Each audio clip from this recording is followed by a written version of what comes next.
একটানা ১২ বছর ধরে পরিবারের সাথে ঈদ কাটাননি বাস চালক শহীদ মিয়া। স্বপ্নের টানে ঈদের আনন্দে বাড়িতে মানুষকে পৌঁছে দিলেও নিজের জীবনে নেই কোনো ঈদের আনন্দ। যাত্রীদেরকে বাড়িতে পৌঁছানোর জন্য আমাকে কয়েকবার ঈদ গাড়িতেই করতে হয়েছে।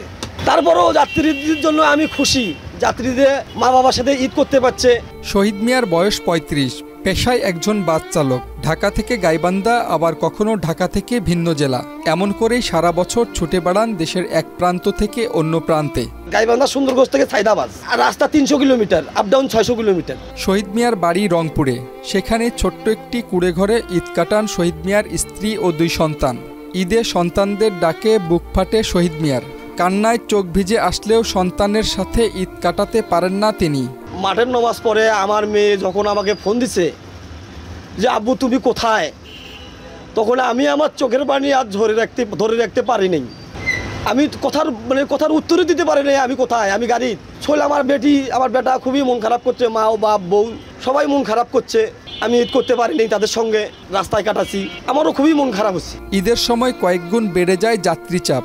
বাস বন্ধ রাখা মানেই মানুষ ঘরে ফিরতে বিড়ম্বনা। সেই ভার যেন বাস চালকের কাঁধেই।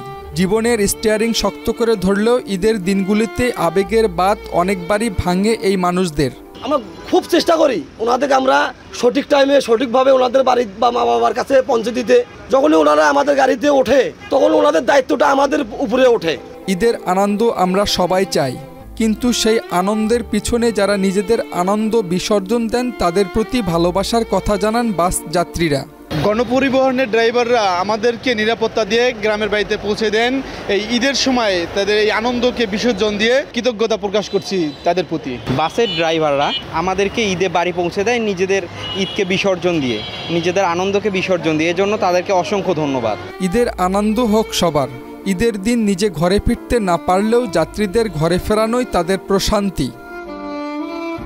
জাকির ইসলাম, মাই টিভি, ঢাকা।